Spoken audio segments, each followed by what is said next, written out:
जय भीम नमो बुद्धाय। जय भीम नमो। सुख व गो,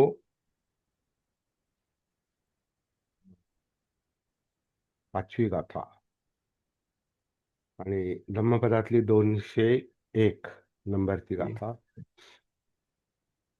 जयं वैरं पसवती दुःखं सेती पराजितो उपसंतो सुखं सेती हित्वा जय पराजयं. इंटरेस्टिंग गाथा है. जयं वैरं पसवती. पसवती म्हणजे प्रसवणे. प्रसवणे म्हणजे जन्म देणे.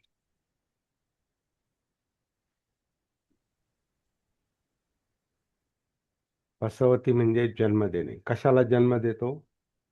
वैराला, वैरभावाला, म्हणजे शत्रुत्वाला. कशामुळे? विजयाच्या, जयाच्या भावनेमुळे. जो माणूस जिंकतो तो वैराला जन्म देतो असं म्हटलेलं आहे,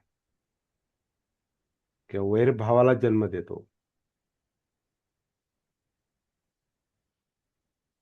आणि जो पराजित होतो, दुःखं सेती पराजितो. आता हे दुःखं सेती हा जो शब्द आहे, हा सुखम सेती सारखा, सुखम सुखम सुखं सेतीच्या विरुद्ध शब्द आहे. विरुद्ध असा धम्मचारी सुखं सेती अस्मिन लोके परमेच, असा जो शब्द आहे. सुखं सेती म्हणजे सुखाने झोपतो, म्हणजे त्याची झोप सुद्धा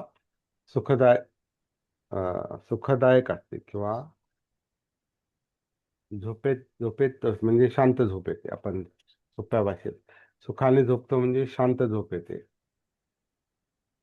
सुख की नींद सोता है, असं जे हिंदीत म्हणतात. तर त्याच्या विरुद्ध आहे इथं, दुःख की नींद सोता है. दुःखा, तो झोपेतही दुःखी असतो. कोण? पराजित. तो जो जिंकतो तो वैरभावाला जन्म देतो. कारण जय पराजयात जर अडकलं तर त्याच्यामध्ये वैरत्व निर्माण होतं, असं इथं म्हटलेलं आहे. काय मानसिकता काय आहे आपण थोडंसं पाहू, कारण हाच थोडा प्रत्येक शब्दाच्या वेळेला आपल्याला साठी नवीन विचार करण्याचा, चिंतन करण्याचा मुद्दा असतो हा. म्हणून आपण त्यासाठीच अभ्यास करतो. जयं वैरं पसवती, विजय वैराला जन्म देतो, आणि पराजित जो असतो, ज्याचा पराभव होतो, तो दुःखी राहतो. तो दुःखी, दुःखं सेती, त्याची झोप सुद्धा विचलित होते. जय पराजय हित्वा जय पराजयं, म्हणजे जय पराजयावर जर मात केली, जर दोन्हीतून जर चित्तमुक्त असेल, त्या भावनेतून. याच्यामध्ये अर्थातच मी भाव पण आहे. मी जिंकलो आणि मी पराभूत झालो, हा मी भाव आहे. त्याच्यात सेल्फ आहे, सत्काय दृष्टी आहे. मी विजय झाला एक गोष्ट, आणि मी विजयी झालो, हा मी भाव, ही वेगळी गोष्ट. मी पराभूत झालो, ही वेगळी गोष्ट. मी पराभूत झालो, ही वेगळी गोष्ट. मी पराभूत झालो, ही वेगळी गोष्ट. म्हणजे हा जो मी असतो, हा जो धरून ठेवणारा असतो जयाला आणि पराजयाला, तिथं सगळी गडबड आहे. तिथे सगळा प्रॉब्लेम आहे. दुःखाचं कारण आत्मभाव, मी, सत्कार दृष्टी, असं म्हटलेलं आहे. आणि उपसंतो सुखं सेती हित्वा जय पराजयं. उपसंतो म्हणजे उपशांत होतो, म्हणजे त्याचं चित्त शांत होतं. कोणाचं? जो ज्यानं जय पराजयावर मात केलेली आहे, जय पराजयातून जो बाहेर पडलेला आहे, तो शांतपणे, सुखाने झोपतो. म्हणजे त्याची झोप सुद्धा शांत असते, कारण तो उपशांत असतो. उपशांत ही चित्तावस्था आहे. मनाची अवस्था आहे. आणि म्हणून सुखं शेती आहे, म्हणून सुखाने झोप आहे. तर हा निकष सांगितलेला आहे. खरा सुख सुख कशामध्ये आहे? सुख आहे याचं हे कशावरून पाहायचं तर आपल्याला शांत झोप येते का? तरच ते चित्त मन ते सुखी आहे. आणि ते जर शांत झोपत नसेल, जेव्हा विश्रांतीची गरज आहे, जेव्हा झोप आलेली आहे आणि झोप येत नाही, झोपेची गरज आहे, झोप थकलेलो आहोत, झोपेची गरज आहे पण झोप येत नाही, तर त्याच्यात काहीतरी प्रॉब्लेम आहे. चित्तामध्ये, मनामध्ये, कॉन्शियसनेसमध्ये काहीतरी प्रॉब्लेम आहे. आणि तो प्रॉब्लेम काय आहे हा आपल्या जाणीवेतून जाणवला पाहिजे. म्हणजे कारण प्रत्येक गोष्ट जाणवते. यश जाणवतं, वैर जाणवतं, झोप येते हे जाणवते, नाही येत हे जाणवते, पराजय जाणवतो,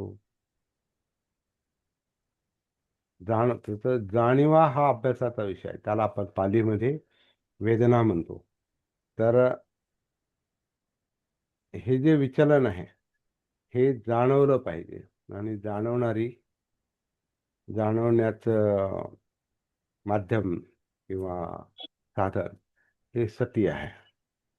भान असेल त्यावेळेला तर ते कळतं की आपल्याला हे असं असं होतंय. हे असं असं होतंय याच्या संपर्कात आपली जागृती असेल तर ते कशामुळे होते? हे दुःख जाणवतं, दुःख समुदय जाणवतं. आणि त्या ठिकाणी ऑन दी स्पॉट आपली जर सती असेल तर कशामुळं काय होतं हे कळतं. म्हणजे आता इथे आपण थेट चौथ्या पातळीवरचं बोलतोय, सतीपट्ठांच्या. धम्मानुसती.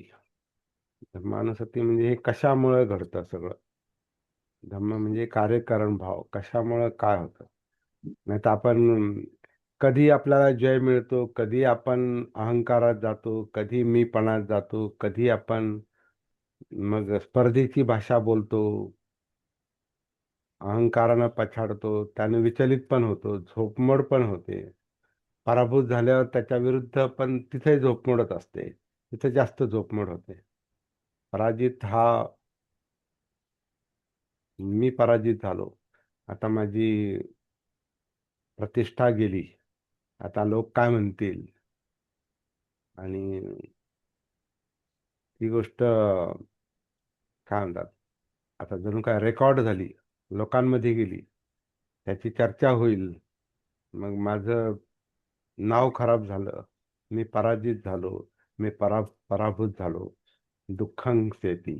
मग त्याला कधी सुखाने झोप येत नाही, म्हणजे दुःखी, त्याची झोप पण विचारित होते. हे सगळं जे आहे, जय पराजय हा तर काय म्हणतात, व्यवहारामध्ये ठरलेला असतो. कुठेतरी आपण यशस्वी होतो. आता इथं यश अपयश हा लोकधम्म आहे असं दिसतंय. आपण ती गाथा शिकलो ना, पुठ्ठस्स लोकधम्मेहि चित्तं यस्सन्न कंपती असोकं विरजन क्षेमं एतं मंगलं उत्तमं. कल्याण चित्त, कल्याणमय चित्त मन कशात आहे? कल्याणदायक हितकार अं, शांत चित्त कशामध्ये आहे? तर ह्या लोकधम्मातून जे चित्त मुक्त असतं, यश अपयश निंदास्तुती सुख दुःख लाभ हानी, त्याच्यात हा आता जय पराजय आहे. पण जय पराजय म्हणजेच यश अपयश. यश म्हणजे जय आहे, विजय आहे.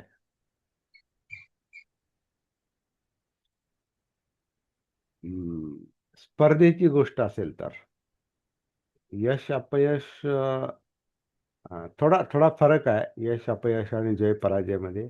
यश अपयश हे व्यक्तिगत पण असू शकतं. तर कोणाशी स्पर्धा नाही, कोणाशी तुलना नाही. स्वतःच यशस्वी झाला, स्वतः अपयशी झाला. पण विजय जो असतो हा स्पर्धेतला मुद्दा दिसतो. कारण कोणावर तरी विजय मिळवला आणि कोणाला तरी पराभूत केलं. तर जय पराजयामध्ये यश अपयश पण असतं आणि त्याच्यामध्ये चित्त कंप पावतं. म्हणजे सुखाची झोप येते किंवा येत नाही, चित्त कंप पावतं. तर तोच लोकधम्म इथं आहे, दिसतो.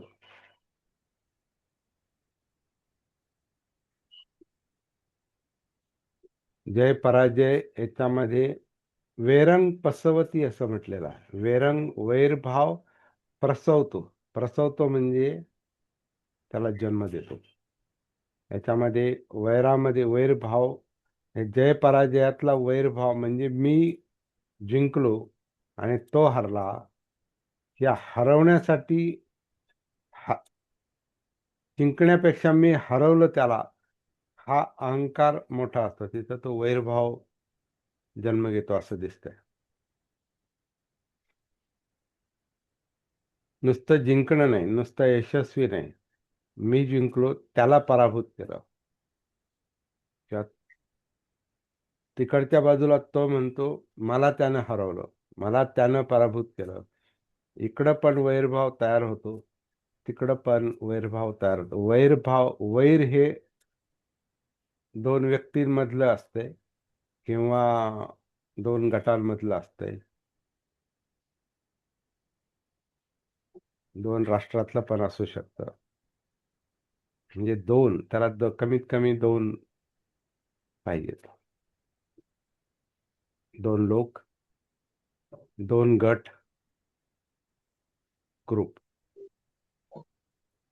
तर त्यांच्यात वैरभाव, त्यांच्यात म्हणजे जसं आता ही एखादी युद्धजन्य परिस्थिती आहे आणि युद्धामध्ये हे कोणीतरी हारतं कोणीतरी जिंकतं, पण दोघांमध्ये जो वैरभाव तो कायम राहतो. आता बघा, आता जे सध्या युद्ध चाललेलं आहे, तर आता आवाहन केलं जात आहे की हे युद्ध थांबवा. पण जे पराभूत झालेत, ज्यांची माणसं मारली गेली, ज्यांची संपत्ती नष्ट झाली, ज्यांचे सगळे त्यांचे काही महत्वाची ठिकाणं उडवली गेली, महत्वाची माणसं मारली गेली, तर ते पराजय विसरत नाही. तर ते आता बदल्याच्या मूडमध्ये आहेत, बदल्याच्या मनोवस्थेत आहेत. अशा बातम्या असतात, अब बदला लेंगे, आता बदला, रिव्हेंज. तर जय पराजय हा वैराला जन्म देतो आणि मग वैरभाव त्या परिस्थितीत वाढत राहतो. मग याच्यात रक्ताचा शेवटचा थेंब असेपर्यंत लढू, याची किंमत आम्ही रक्तानं देणार, असे पण बातम्या दाखवतात. आता काय म्हणतंय शत्रू राष्ट्र किंवा दुसरं राष्ट्र, काय म्हणतंय आम्हाला तुम्ही असं केलेलं, आम्ही रक्ताचा शेवटचा थेंब असेपर्यंत लढू. म्हणजे आता सगळं नष्ट झालं तरी चालेल, रक्ताचा शेवटचा थेंब म्हणजे सगळं नष्ट झालं तरी चालेल, परंतु आम्ही बदला घेऊ, आम्ही युद्ध थांबवणार नाही. तर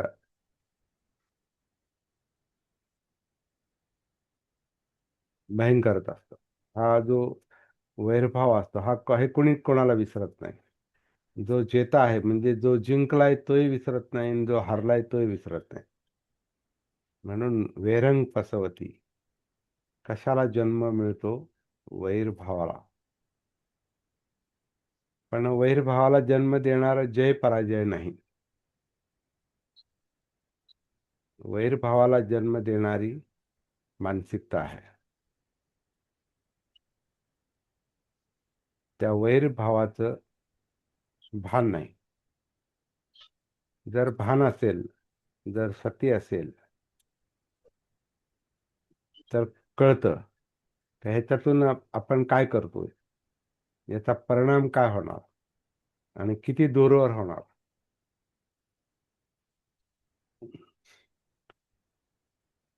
ठीक आहे, बदल्याच्या भावनेनं तुम्ही रक्ताचा शेवटचा थेंब असेपर्यंत लढत राहणार. पण शेवटी सगळं रक्त संपल्यावर तो हातात काय राहणार? तो जय आहे तर जयाचं कोण, पराजय आहे तर तोही साजरा करायला, त्याचा पश्चाताप करायला तो नंतर ते काय पिढ्या करतील. पण जय झाला त्याच्यात, तर तुमचं जेवढं रक्त सांडलंय त्या जयाचा काय आनंद उपभोगणार? तर हे सगळं म्हणजे सध्या जग तिसऱ्या महायुद्धाच्या याच्यात आहे, छायेखाली आहे असं म्हणतात. तर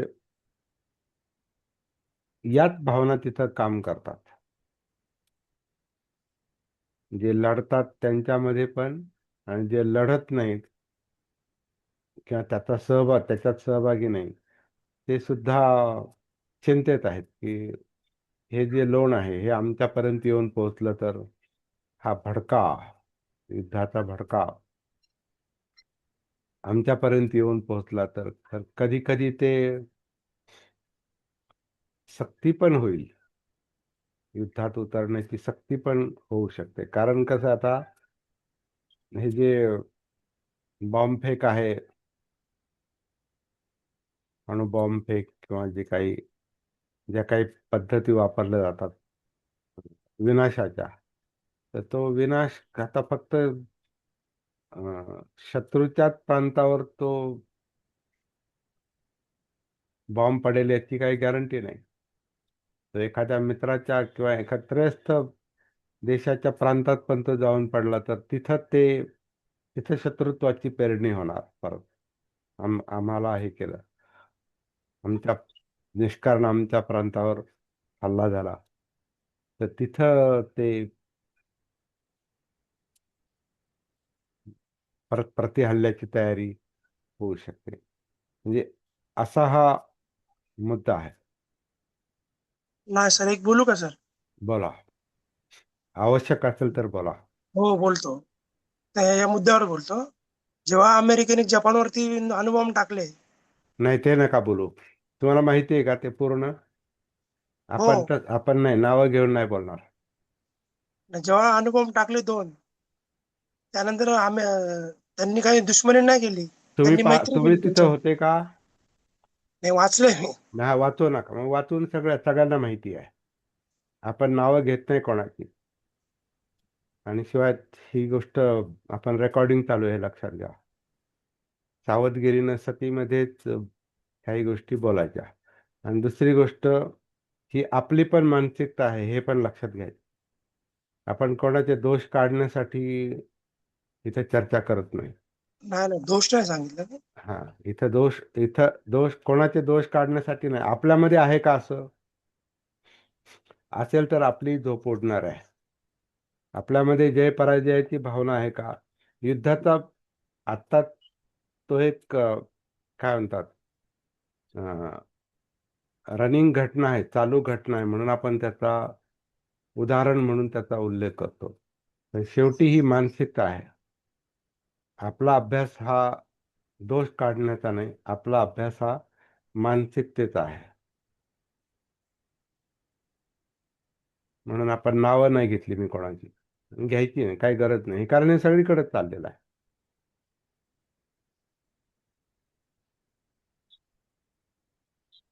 आणि जी गोष्ट आपण स्वतः पाहत नाही त्याचं आपण पाहिल्यासारखं आपण बोलू पण शकत नाही.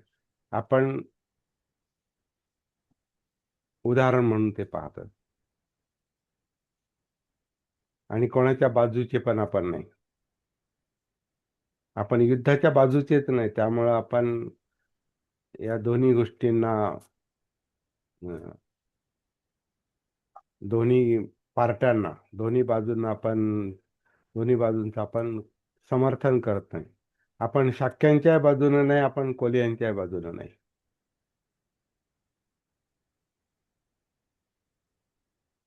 सिद्धार्थ गौतमाची जी भूमिका होती ती हीच, की मी माझ्या लोकांच्या बाजूचा नाही आणि विरोधकांच्या बाजूचा नाही.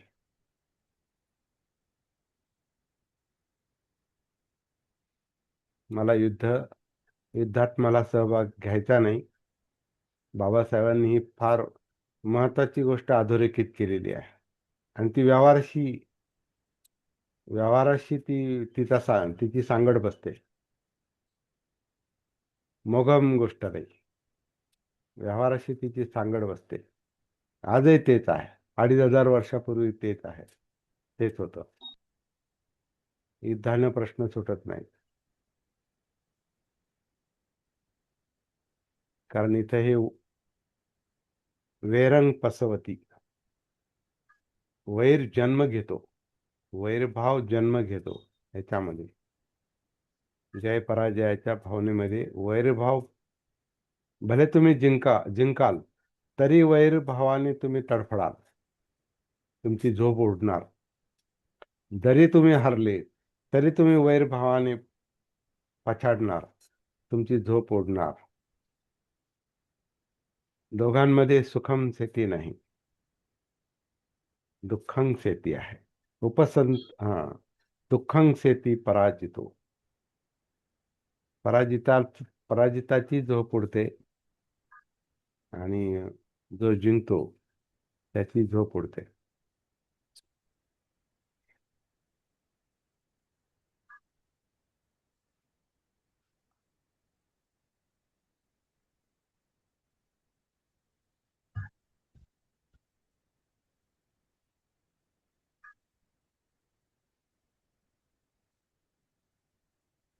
भारतीय समाजामध्ये भाऊबंदकी हा जो प्रकार आहे, वाडवडिलांचं भांडण म्हणजे काय, पिढीजात वाद, म्हणजे पिढ्यानं पिढ्या चाललेले असतात. आपल्या घरात सुद्धा ते चाललेलं असतंय.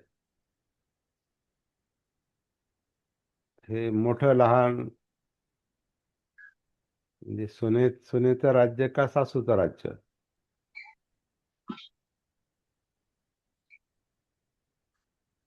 भावाभावातही चालेल, परंतु जास्त करून आपल्यातले जे जावांचा भावाभावांचा वाद, सासू सुनांचा वाद, हे आपले कौटुंबिक प्रॉब्लेम जे आहेत, हे कौटुंबिक सत्तेसाठी असतात कधी कधी. आणि याच्यामध्ये कशी जिरवली, कसं वाकवलं, कसं झुकवलं, म्हणजे ही जी जय पराजयाची भावना असते ही कुटुंबात पण असते. म्हणून एकत्र कुटुंब नंतर विभक्त होतात या भावनेनं, भान नाही, सती नाही. तर मानसिकता म्हणून आपण आपल्या दुःखाचं कारण ही जय पराजयाची आपल्यातली भावना असते. हा पण आपल्यासाठी अभ्यासाचा विषय आहे. आपल्या मनात असं काही चाललंय का कोणाविषयी, काही गोष्टी धरून ठेवलेल्या आहेत का ज्या आपली झोप उडवतात. त्या घटना घडूनही गेल्या 5 वर्षापूर्वी, 10 वर्षापूर्वी, 20 वर्षापूर्वी, 30 वर्षापूर्वी, किंवा मागच्या पिढीमध्ये तसं झालं. त्या घटना घडून गेल्यात, पण वाद संपत नाहीत, मनातला वाद संपत नाही, वैरभाव संपत नाही. असं आपल्यात असेल, आपण म्हणजे आता हा सुखवग्गो आहे, खरं म्हणजे हा दुःखवग्गोच आहे. कारण सुख सांगताना दुःखच सांगावं लागतं. कारण आता हे जय पराजय, सुखम सेती दुःखम सेती, सुखम सेती आणि दुःखम सेती हे सुख दुःख सांगतात. म्हणजे सुख सांगायला दुःख सांगावंच लागतं. दुःख त्याच्या पाठीमागे आहेत. सुखाचं अस्तित्व स्वतंत्र नाही, ते दुःखाची विरुद्ध बाजू आहे. दुःखाचा विषय असल्याशिवाय सुख हा विषय येतच नाही.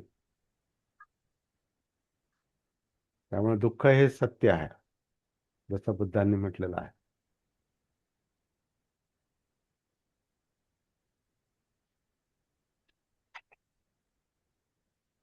तर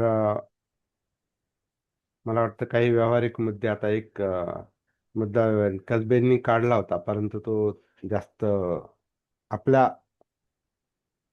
आपल्या संबंधित डायरेक्ट थेट आपल्या संबंधित मुद्दा असेल तर ते चांगलं आहे. दुसऱ्यांचे इतरांची उदाहरणं आपण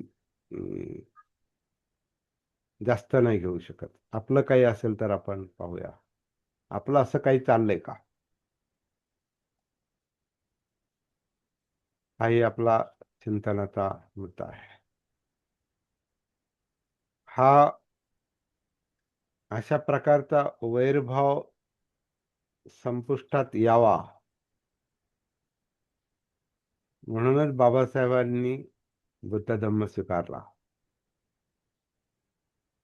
कारण त्याच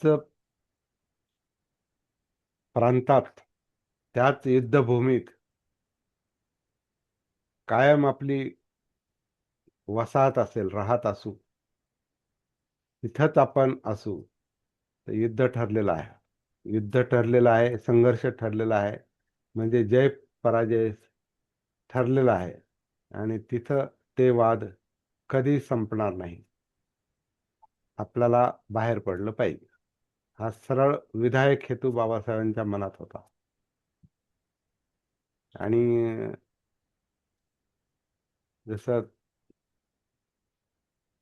तुम्ही आमची राखरांगोळी केलेली आहे असं ते म्हणाले, तर थोडं संतापानं ते बोलले की तुमची राखरांगोळी झाल्याशिवाय राहणार नाही. कारण ते फिलॉसॉफीच तशी आहे, ते तत्वज्ञानच तसं आहे, ते क्षेत्रच तसं आहे, ती युद्धभूमीच आहे. आता आपण पाहतो इतरत्र पण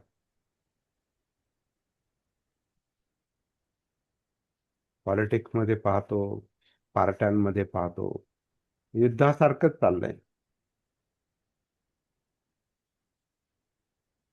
आणि ते कधी संपणार नाही.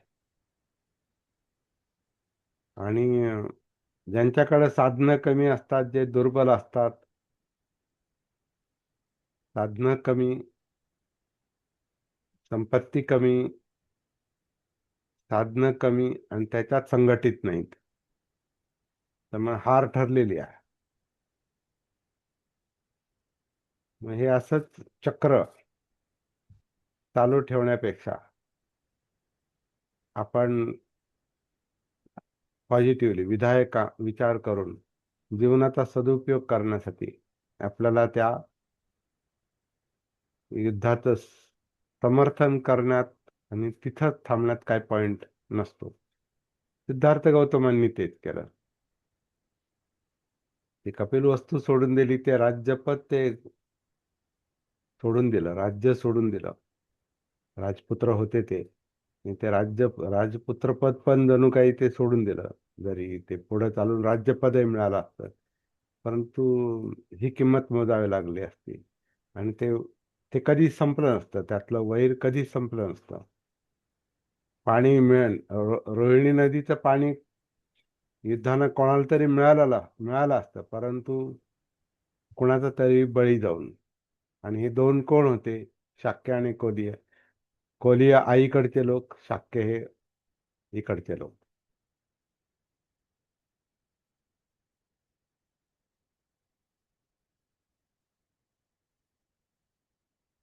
तर बाबासाहेबांचं पण तेच धोरण आपल्याला स्पष्ट दिसतंय. म्हणून आपल्या जीवनाला काहीतरी अर्थ आहे आज. आज आपल्या जीवनाला जो अर्थ आहे, जो आपण काहीतरी एका उदात्त विषयावर आपण विचार करू शकतोय, चिंतन करू शकतोय,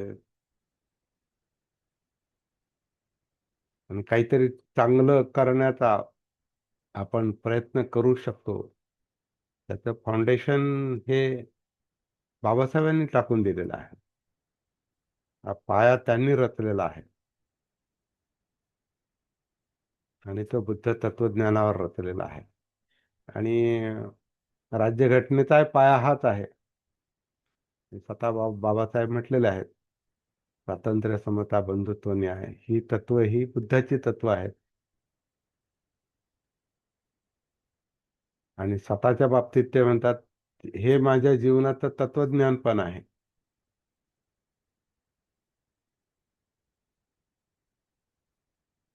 माझ्या जगण्याची पद्धत आहे, माझी लाईफस्टाईल आहे ते म्हणतात. मी स्वातंत्र्यप्रिय माणूस आहे. मला समता आवडते, मला बंधुता आवडते, मला न्याय आवडतो. न्यायाचं जगणं आवडतं, म्हणजे माणूसपणाचं जगणं आवडतं, माणुसकीचं.